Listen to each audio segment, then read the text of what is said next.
ahí inició la grabación. Bien, entonces vamos a hacer un repaso rápido de lo que estábamos haciendo la clase anterior. Entonces, en la clase anterior básicamente, bueno, vamos a generar rapidito del inicio. Entonces, habíamos dicho, bueno, que las proposiciones son afirmaciones de tal suerte que le podemos asignar valores de verdad, verdadero, falso, que saben que algunos textos pueden usar 1 en vez de verdadero y 0 en lugar de falso, entonces vamos a usar letras minúsculas de ahí en adelante. Algunos ejemplos que habíamos visto de proposiciones, que yo puedo asignarle cierto valor de verdad. Usando esas proposiciones que son simples, podemos construir proposiciones que son mucho más complejas haciendo uso de los conectivos lógicos. Y bueno, los conectivos lógicos son lo más usuales o los que permiten de alguna manera construir un lenguaje más o menos coherente en el sentido de que uno pueda tratar de expresar todo el conocimiento matemático a través de un lenguaje. Son estos, la negación, que bien podemos usar este símbolo, que saben que es no, la conjunción, que es la I, la disyunción, que es la O, la disyunción exclusiva, que si bien es importante, en este curso solo la hemos mencionado, pero solo a manera de conocimiento.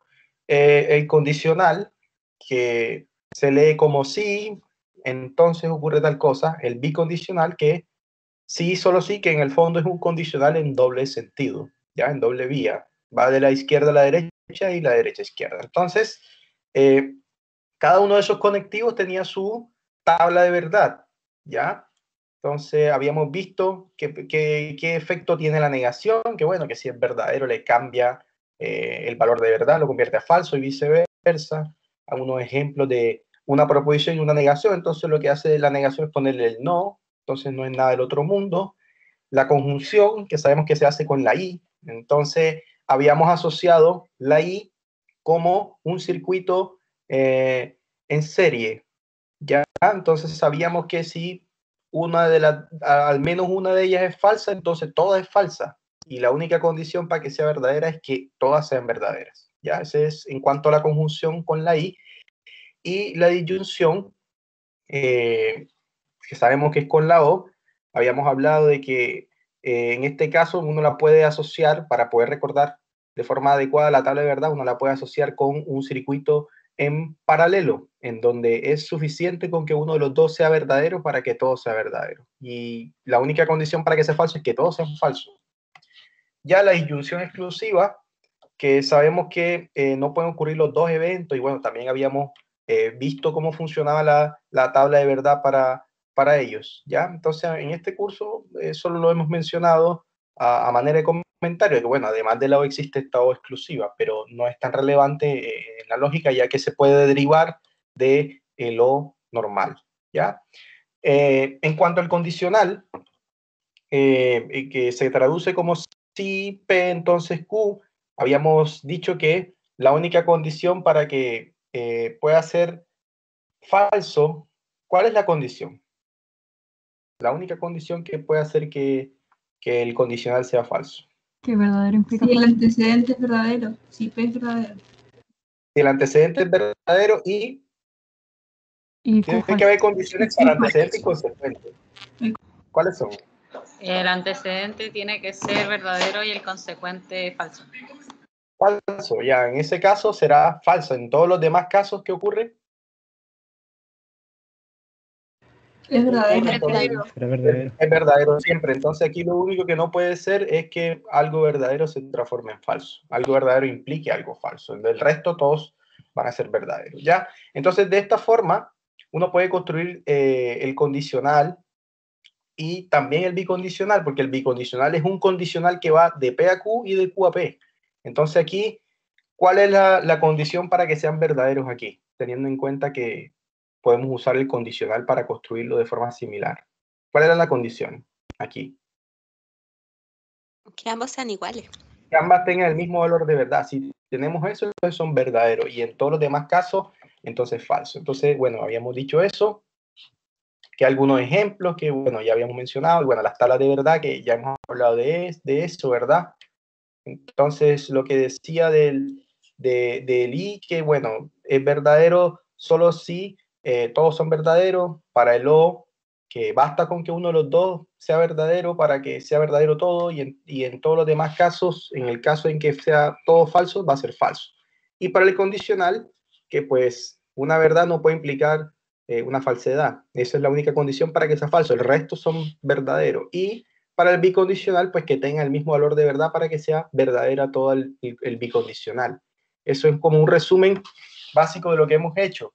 ¿Ya? Son los diferentes conectivos lógicos. Entonces, habíamos hablado de algunos casos especiales, ¿ya? De tablas de verdad para proposiciones que son compuestas.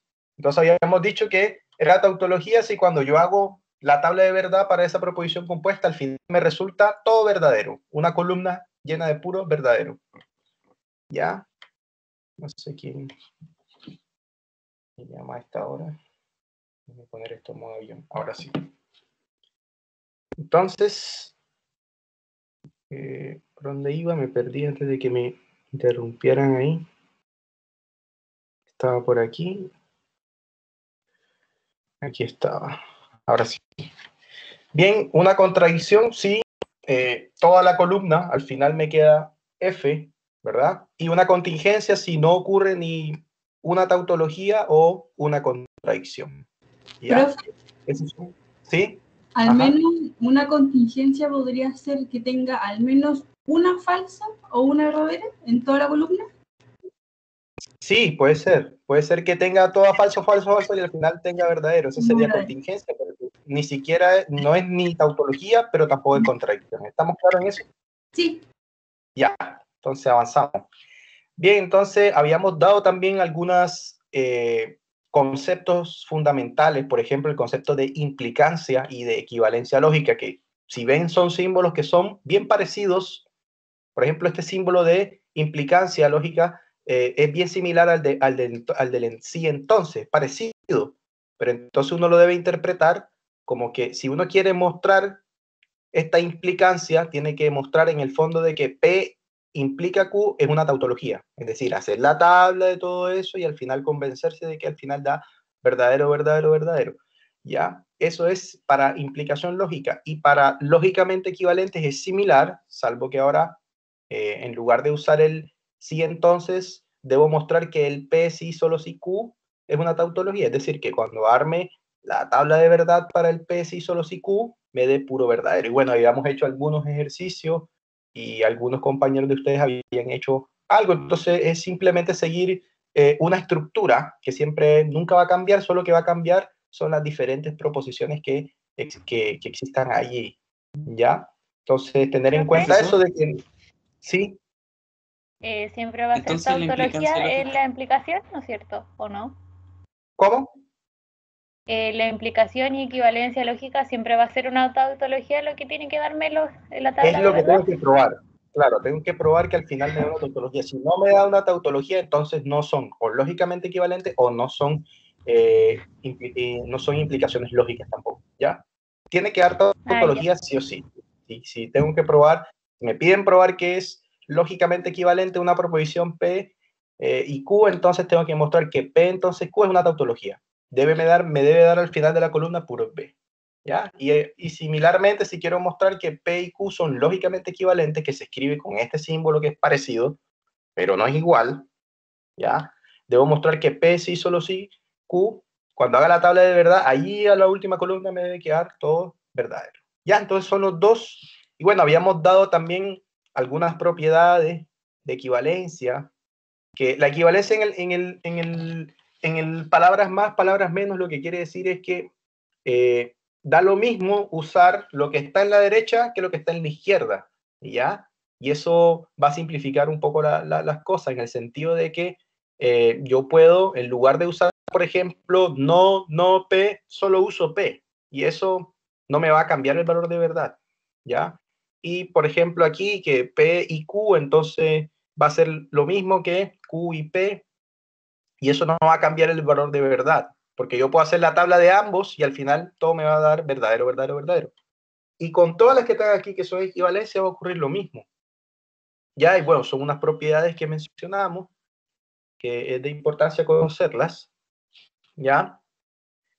Y hablé de algunas bien especiales que tenían cierto efecto, que son bien conocidas, por ejemplo, estas leyes de Morgan. Por ejemplo, uno podría preguntarse, bueno, ¿qué le pasa, por ejemplo, a la I cuando se niega? ¿Ya? Entonces, lo que ocurre, les decía yo, era que de alguna manera el no se distribuye, ¿ya? Como si se tratara de un menos y distribuye a cada una de las proposiciones. ¿Y qué pasa con el I? Se transforma en un O, ¿ya? Y análogamente también uno podría preguntarse qué sucede con el O. Entonces, cuando se niega, entonces, si yo quiero negar un O, entonces lo que hago es distribuir el no en cada una de las proposiciones y el O se va a transformar en un I. Y esas son las famosamente conocidas como leyes de Morgan. Y tienen bastante importancia a nivel de teoría de conjuntos, que es lo que corresponde a trabajar en esta semana. Y bueno, hay algunas otras leyes importantes, por ejemplo, la ley de idempotencia, que, por ejemplo, si uno tiene una misma proposición mediada a través del I o del O, entonces da lo mismo escribir la proposición sola, ¿ya? Y bueno, algunas otras que también podrían ser requeridas en el futuro, pero son nada más algunos ejemplos de algunas implicancias y equivalencias lógicas. Entonces, si yo quisiera mostrar esta ley de Morgan, ¿qué es lo que tendría que mostrar en el fondo? De acuerdo al concepto de equivalencia, ¿qué tendría que mostrar?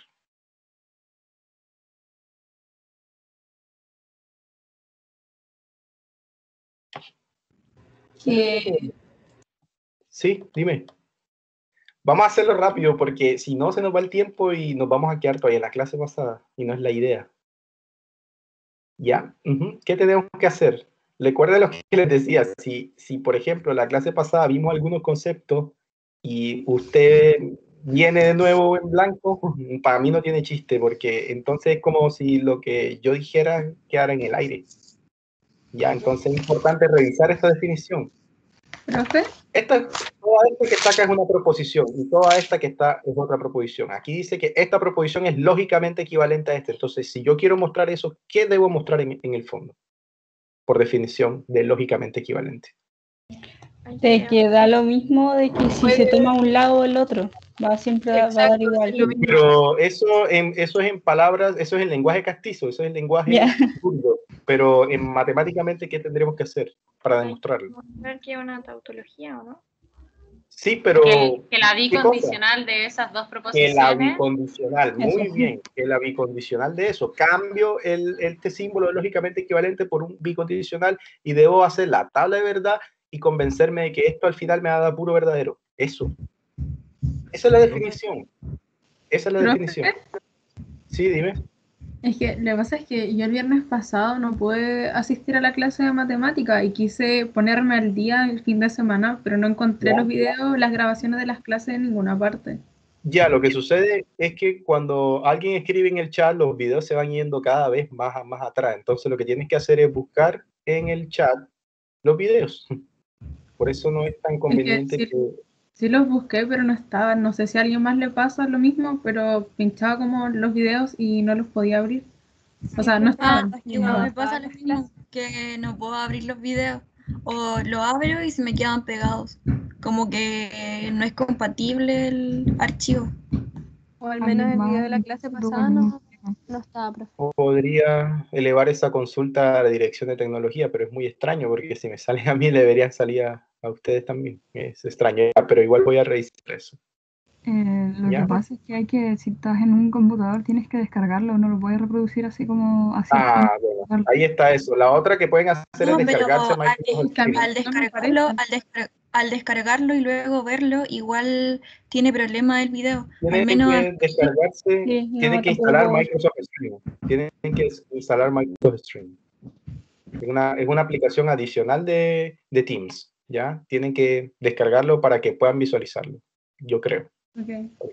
Bueno, al menos a mí lo que me pasa es que en todos los ramos me aparecen los videos en el chat, menos en matemáticas, no me aparecen. Ya, miren, por ejemplo. Sí, es que si no estuvieran tampoco, de hecho, me aparecieran a mí, lo cual es extraño. Pero aquí está solo el de la reunión. Ya, Tendría que salirme, no, pero no puedo hacer eso ahora. Voy a terminar la clase y al final revisamos eso, ¿les parece? Porque si ustedes no me dicen, yo creo que todo está correcto, ya, y que todo está funcionando bien. ¿Pero es para todo lo que les pasa eso? ¿O algunos sí han podido reproducirlo?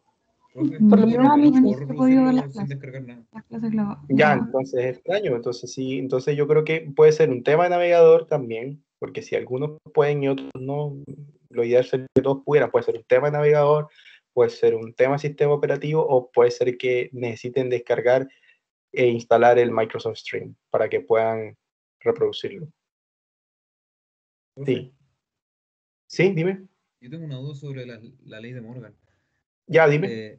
Al principio, cuando empezamos a ver esto de las preposiciones, usted dijo que el resultado de P y Q, en este caso, el resultado de eso, nosotros teníamos que negarlo con la negación que está fuera del paréntesis. Entonces ahora me dice que la negación se distribuye a los distintos datos. ¿También? Claro, es una propiedad, Pero también se invierte el signo de claro, pero es que no queda la I igual. y hacer la O.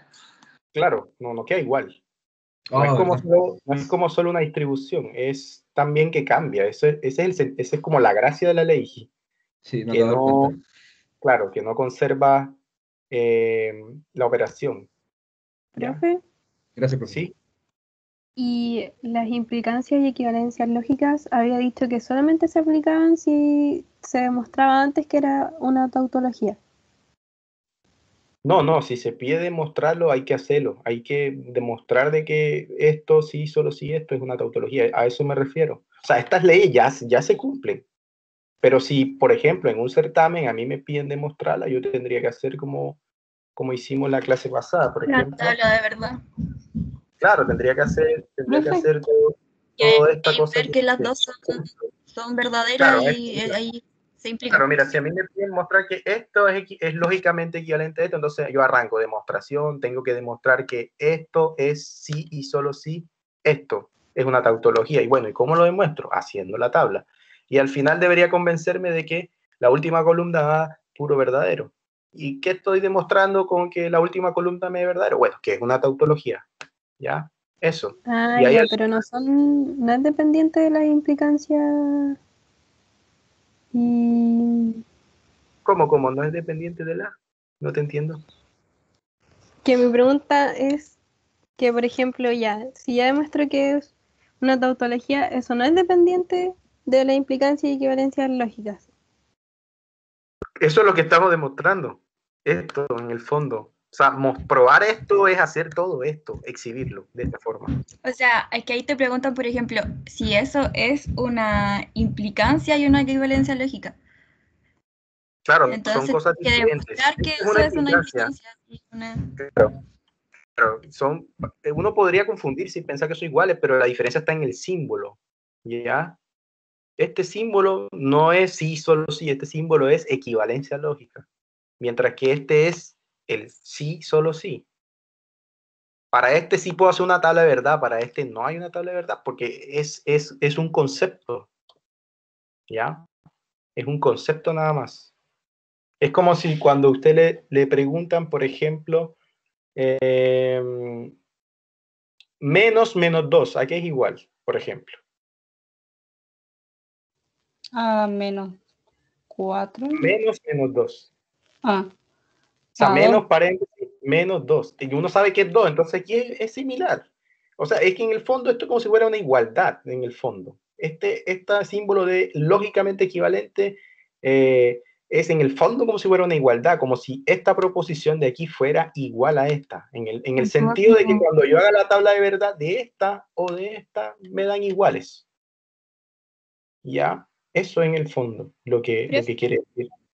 Yo tenía una duda, lo que pasa es que el viernes con la profesora hicimos los ejercicios, pero habían 2 ejercicios que del listado son el ítem 11 y 12 creo, que en realidad como que ella los realizó, pero para nosotros nos costó mucho porque no sabíamos muy bien cómo realizar el ejercicio, ya que no había pasado como ya, pero toda la tienen que entender 2 cosas, que nosotros acá hacemos la teoría y allá se hace la práctica. Eso es como la primera premisa. Yo quizás podría aclararlo, pero no podría hacerlo en la clase porque entonces mi clase se volvería la práctica y no tiene mucho sentido. No, pero que aclarara como más eso, porque... Pero tendría que aclararte a ti, tendrías que hacerlo de forma personal a través de una consulta o pedir una cita conmigo y ahí te reúnes conmigo y te lo aclaro. Porque Profe, Es podría que, ser- Pero ella es la que tiene la era duda. para todos, Para todos no habíamos entendido eso. yo creo que se refiere más a explicar mejor la materia porque ese día que estábamos, que nos estaba mostrando esto, al final como que no fue como en la profundidad, igual fue a la última hora de la clase, entonces como que no Puede ser, profundizamos bien eso. pero Se refieren a que estas nos faltó cosas un poco de deberían, teoría. o sea, claro, deberían conversarlo en el mismo momento. Si no tienen claro algo, tienen que decirlo en el mismo momento, porque quizás ella puede pensar que todo está bien y que están entendiendo todo. Profe, yo ¿Sí? a eso me refería con el repaso, si era de lo último, de los cuantificadores, porque hablando con mi curso por lo menos, eso no quedó muy claro, porque fue al final de la hora y no... Claro, es que no Ah, alcanzamos. Solo lo mencioné como algo, no hemos abordado como tal cuantificadores. Y de eso mismo creo que se trataban los últimos dos ejercicios que no pudimos hacer. Ya, pero hay que hacerlos ahora que ya esté claro el panorama. Ya. Quizás por eso no lo pudieron hacer porque no hemos llegado a eso. Gracias. Yo creo que debería ser por eso.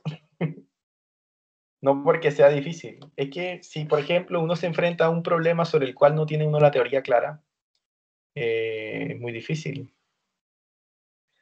Bien, podemos avanzar entonces. Entonces está claro esto de condicionales y bicondicionales. Entonces, si nos piden mostrar equivalencia, entonces debo mostrar que el sí solo sí de esas dos cosas, de derecha a izquierda, es una tautología hacer todo esto. Hacer copia es como un copy and paste, ¿ya? Copiar y pegar, solo que ahora va a cambiar, por supuesto, las proposiciones que aparezcan aquí, pero en el fondo la estructura es la misma, ¿ya? Entonces no es muy difícil esto, siento yo. Va a ser difícil en la medida de que usted no sepa, por ejemplo, los valores de verdad, ni sepa, por ejemplo, hacer lo que es una tautología.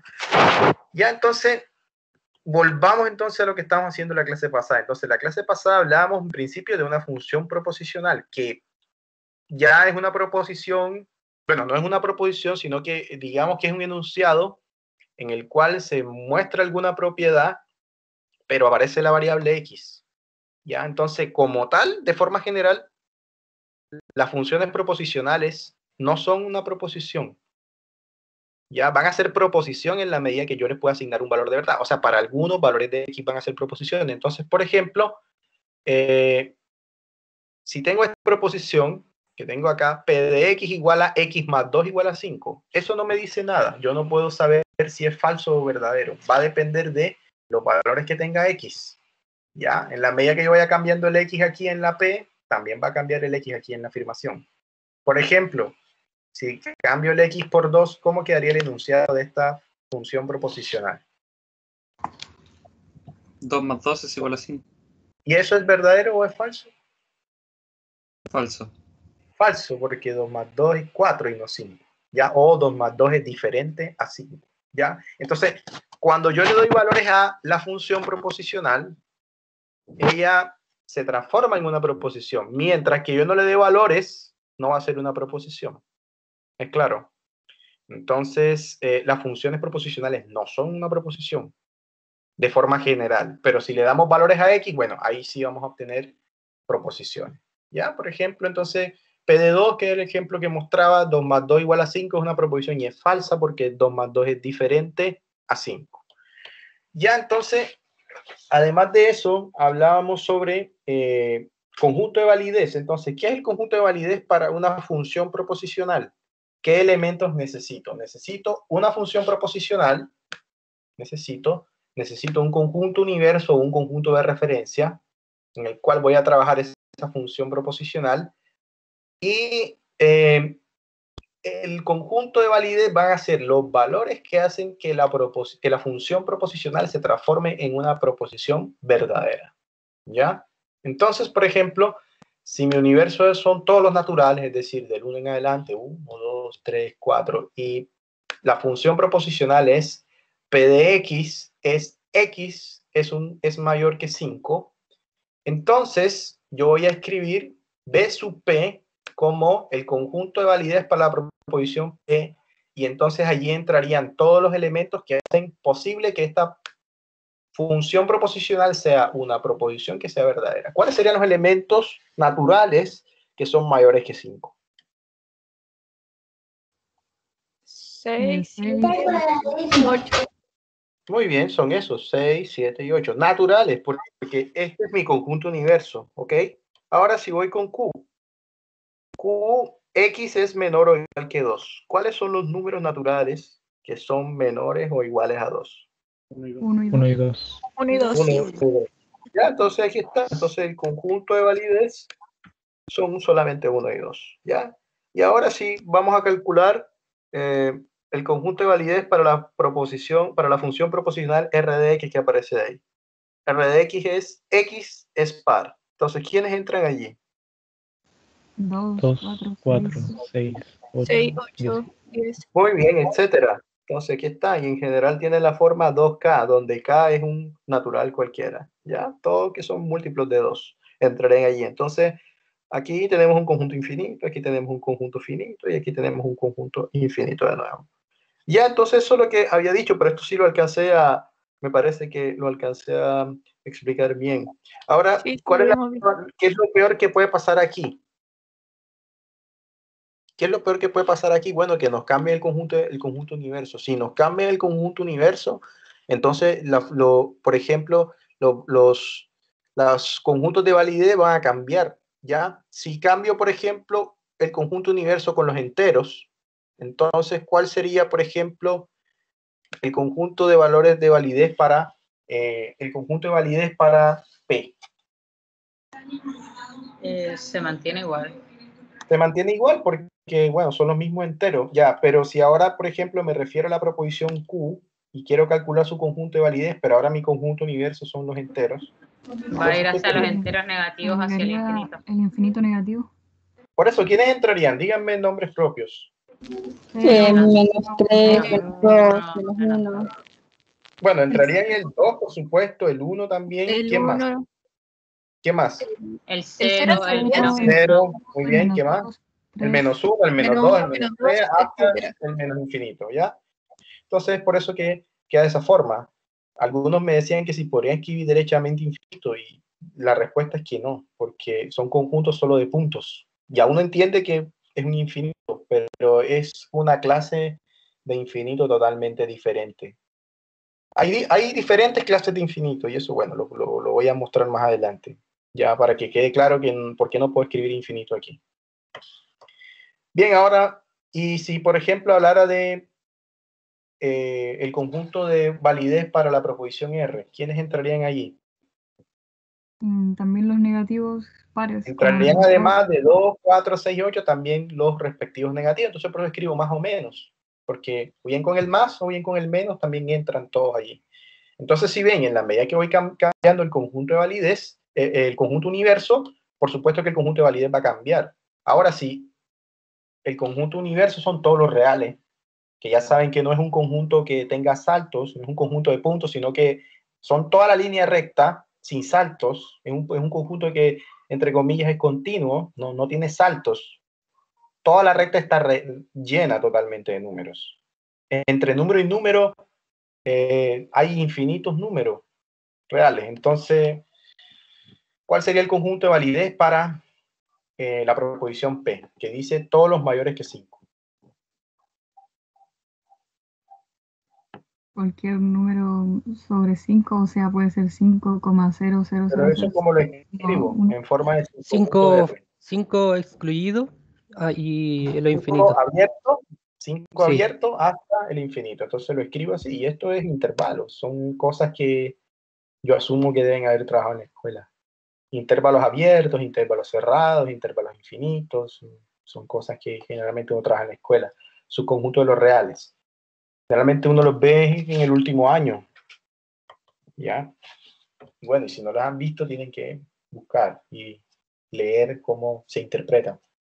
Ya, entonces no es difícil, es fácil en el sentido de que uno debe entender de que si el paréntesis, el corchete se escribe de este lado, entonces quiere decir que el extremo no está incluido, y si va el corchete normal, entonces se incluye.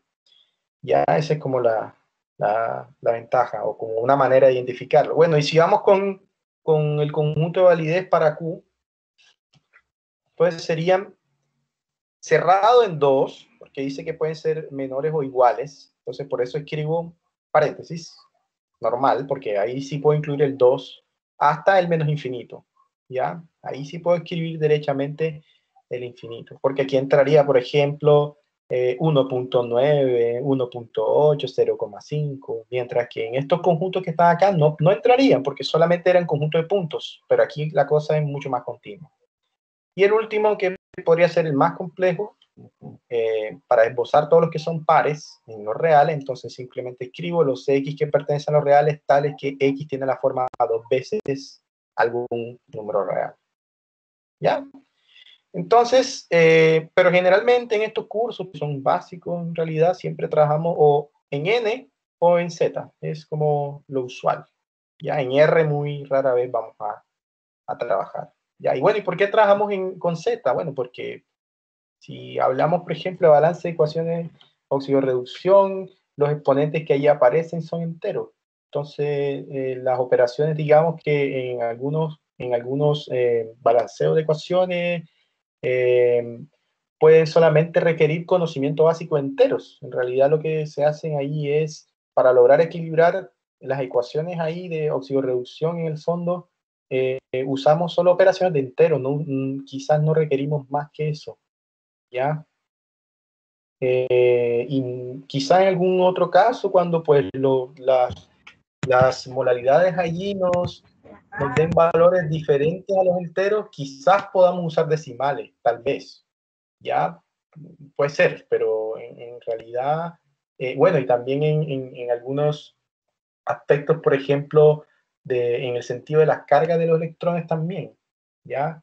También se puede usar. O sea, es muy versátil este conjunto a nivel de la especialidad de ustedes. Tiene uso muy amplio, diría yo. Los reales también, pero solo, por ejemplo, cuando trabajamos a nivel de estequiometría, puedo decir, al menos del poco conocimiento que tengo de ese tipo de saber específico, ¿ya?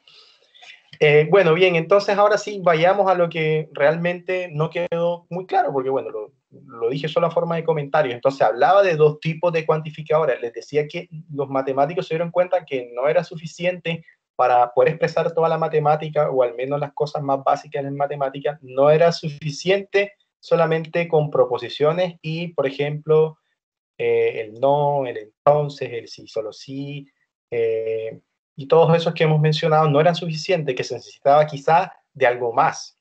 Y ese algo más son los cuantificadores. Entonces, hay dos clases de cuantificadores. Eso hay que tenerlo claro. Hay unos que son de carácter universal y hay unos que son de carácter existencial. Entonces, el universal lo vamos a representar con esta A invertida y se lee como para todo, ¿ok? Ese es el cuantificador universal. Y el cuantificador existencial, en el fondo, vamos a usar esta E invertida, bien, y se lee como existe algún o existen algunos, ¿ya? Entonces son los dos tipos. Pregunta, ¿es difícil hasta ahora saber que hay dos tipos de cuantificadores? No. Hasta allí? No, ¿verdad? No. Bien, y no confundir. No confundir el para todo con el existe. El para todo es una A invertida y el existe es una E. O sea, no creo tampoco que pueda ser difícil confundirlo. No creo que pueda prestarse para confusiones. Bien, entonces, ¿qué fue lo que hicimos la clase pasada? Solo leer. No hemos dicho cómo trabajar con ellos, no hemos dicho nada sobre ellos. En realidad solamente los mencionamos y solamente dijimos cómo se leían, no hemos hecho más. Por eso probablemente no han entendido los últimos ejercicios. ¿Ya? Entonces, lo más probable es que después de hoy día ya quede claro el asunto. ¿Ya? Entonces, les decía yo que ¿Cómo se leen? Algunos símbolos de los que aparecen allí, ya ustedes saben cómo leerlos. Por ejemplo, este lo sabemos desde el preescolar. ¿Cómo se lee ese símbolo? Pertenece. Es el primer símbolo que uno le enseña. Pertenece. Es el primer símbolo, de hecho, que uno le enseñan allá cuando uno tenía, no sé, 5 años.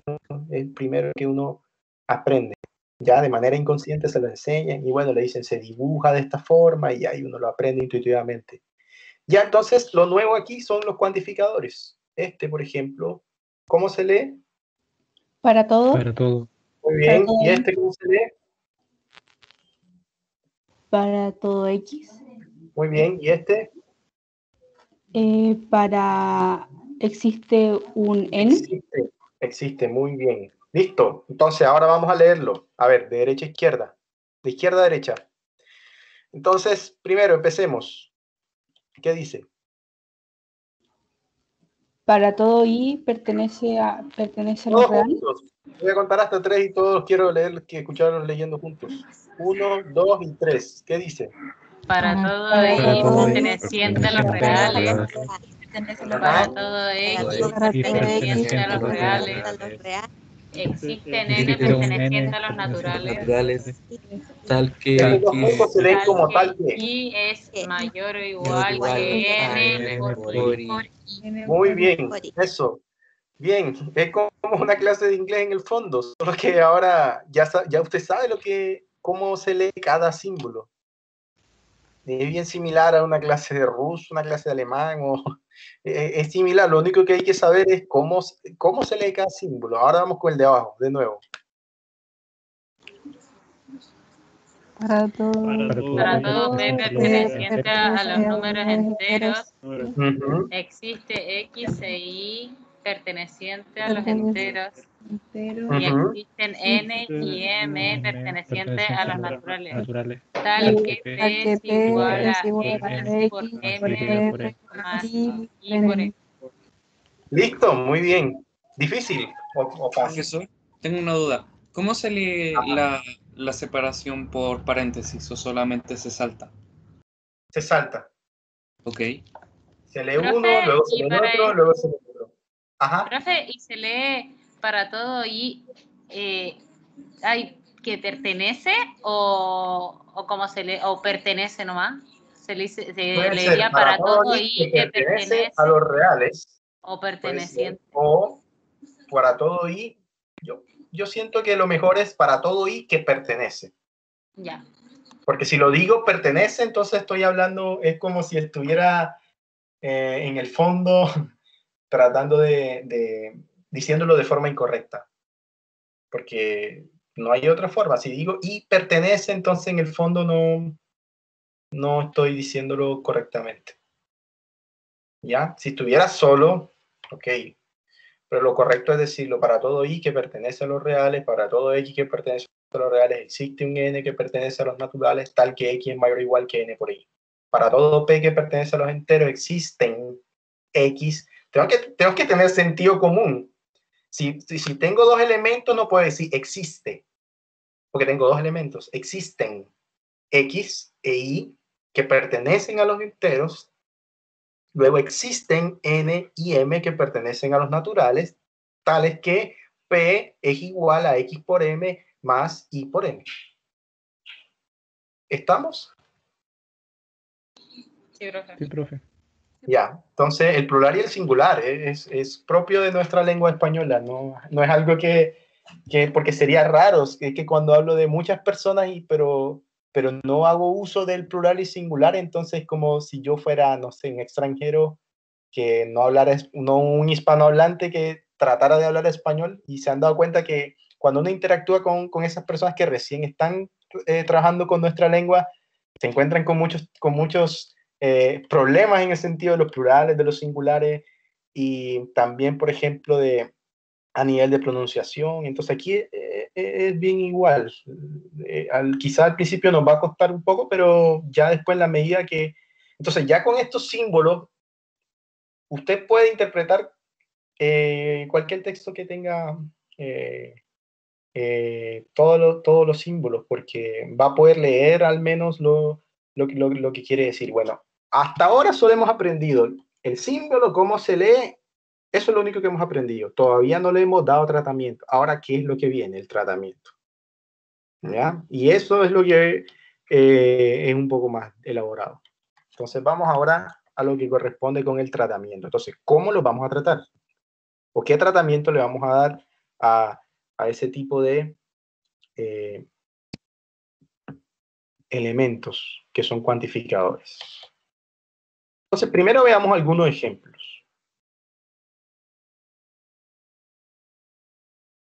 Entonces, por ejemplo, ejemplo del cuantificador universal. Bueno, aquí hay uno. La proposición P. ¿Qué dice la proposición P? A ver. Para todo X que pertenece a los reales, tal que el valor absoluto de X es menor a 0, es mayor. Mayor que 0, Mayor. Muy bien. Listo. Perfecto, excelente. El ejemplo del cuantificador existencial.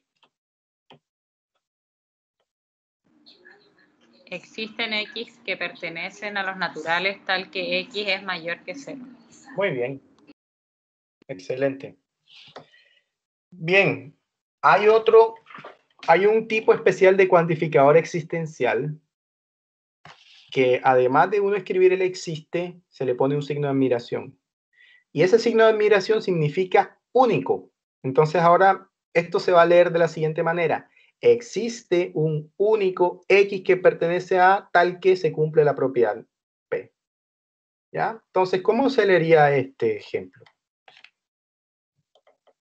Existe un único X perteneciente a los Muy reales, bien. tal que Un único X elevado al cuadrado es igual a 4. Muy bien. Eso, así se lee. Entonces lo estamos haciendo bien. Entonces, cada vez que aparezca el signo de admiración con la E, entonces, además de decir existe o existen, vamos a decir que único también.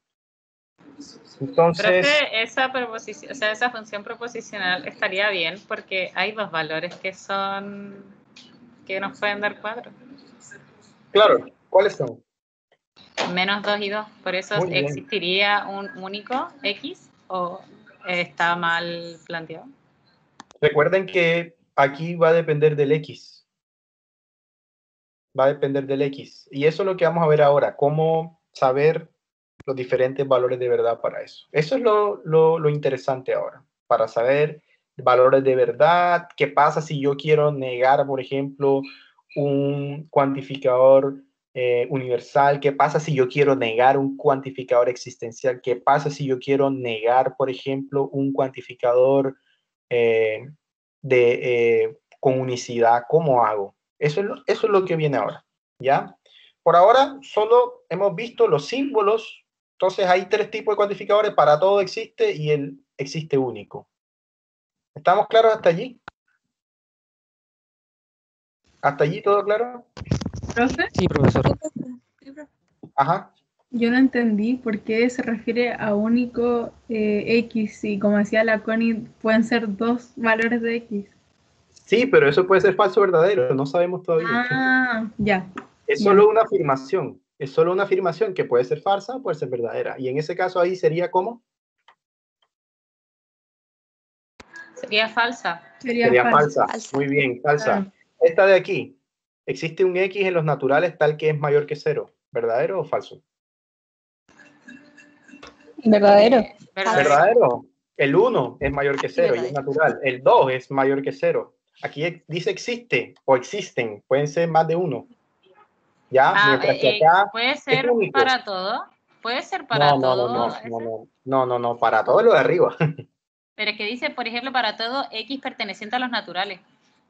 ¿A dónde dice? Abajo, en el cuantificador existencial. No, existe. No, existe. Existe un X que pertenece a los naturales tal que X sea mayor que 0. Por eso le digo, ¿ese podría ser para todo X que pertenece a los reales? O sea, a los naturales. No. Yo debo verificar que exista uno. No es que sea para todo. Ah, ya. No es que sea para todo. Por ejemplo, el 0. Si lo consideramos como natural, ¿el 0 es mayor que 0? No. Por eso es que existe, porque es que son solo para algunos valores, no es para todos. Mientras que ahora veamos la P. Para todo X que pertenece a los reales, ¿el valor absoluto de X es siempre mayor que 0?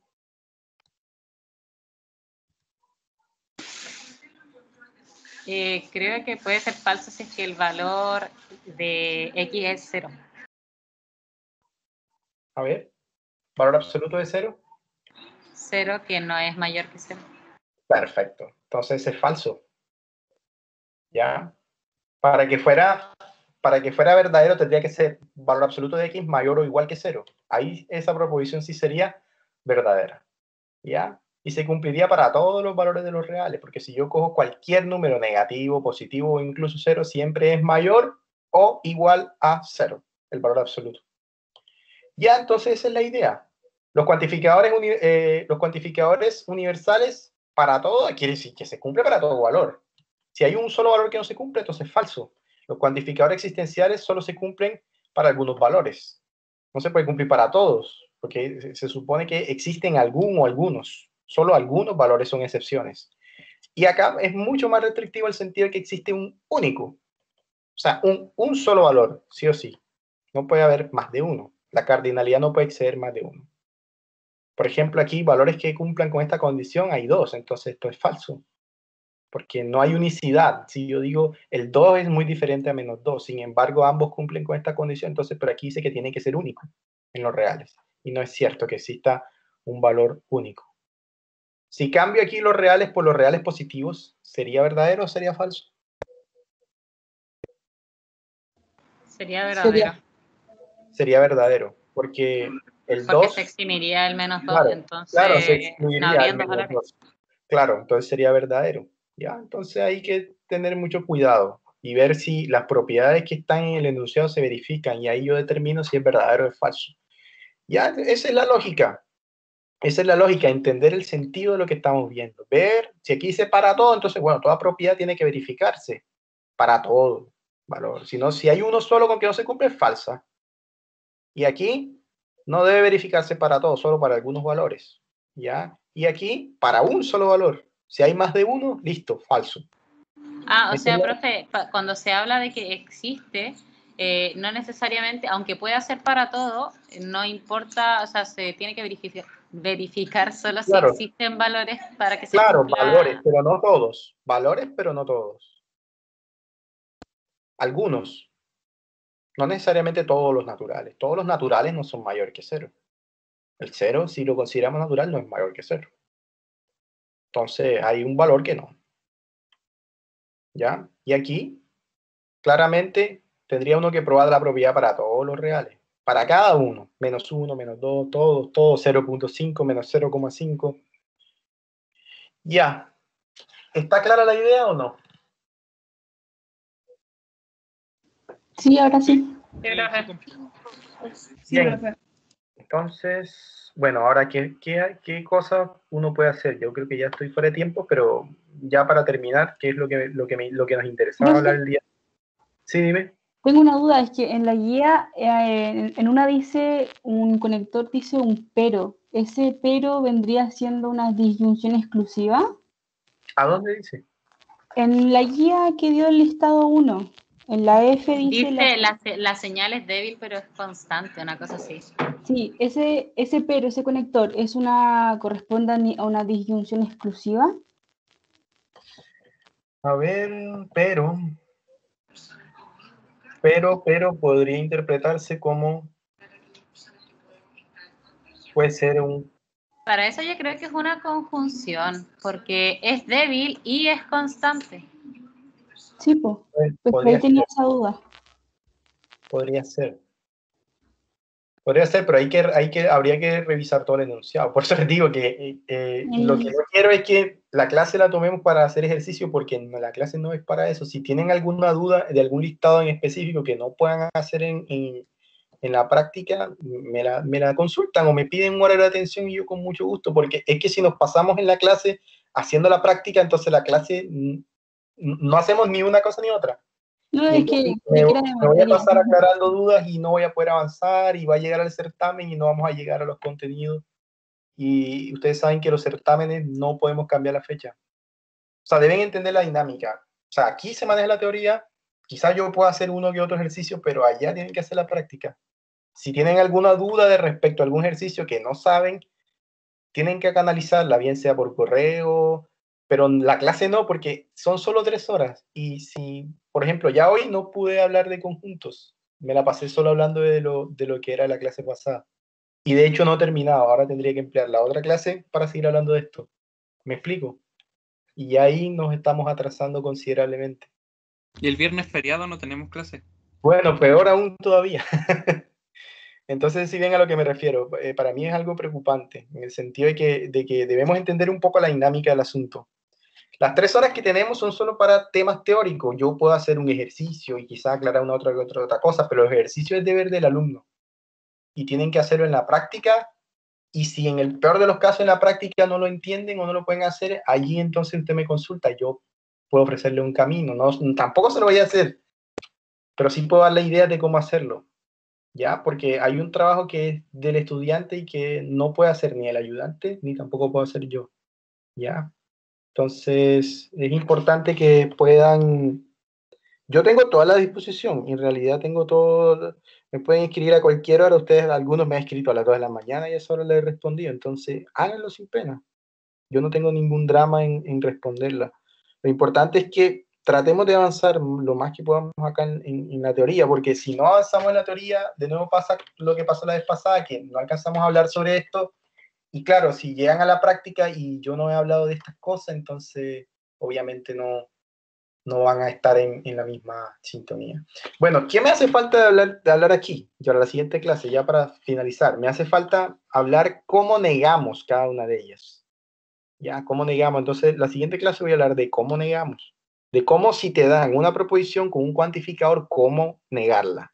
¿Ya? Cómo negar el para todo, cómo negar el existencial, cómo negar un existe, un único. Son las 3. Y ya con eso terminaríamos lo que se refiere a cuantificadores. Ya, entonces la clase que viene... ¿Algo dijo de eso? ¿Cómo? La profesora algo dijo de eso, dijo que para negar el para todo es para algún. Se cambiaba. Sí, eso es lo que voy a decir. Pero no puedo hacerlo porque ya estoy pasado de tiempo. Me parece que como 8 minutos. ¿Profe? Ya, y si lo hago rápido, vamos a quedar igual que la clase pasada. Entonces, la clase que viene voy a dedicar a esto. No sé en realidad si la voy a hacer asincrónica, no sé todavía, tengo que conversar cómo se hace con el tema del festivo, si es que tengo que hacer alguna clase adicional o si, no sé todavía cómo es la dinámica ya, pero voy a consultar cómo hacemos. Pero esto en realidad tiene una estructura y hay que aprender la estructura de cómo se niega en cada uno, ¿ya? Cómo se niega cada uno tiene una estructura, una fórmula, por decirlo así, que uno solo cambia algunas cosas y listo, queda, no es tan nada del otro mundo. La única que es complicadísima es la negación de la unicidad. El para todo en el fondo se transforma en un existe y el existe se transforma en un para todo. Eso es como la premisa. Pero la más difícil es esta, que es una fórmula mucho más elaborada. Ya, pero eso lo voy a hablar en detalle la siguiente clase. ¿Ya? Entonces, nos vemos y repasen, por favor, lo que dimos hoy, porque si no, nuevamente, la clase que viene tendríamos que hablar de eso y no es la idea. ¿Ya? Repasen.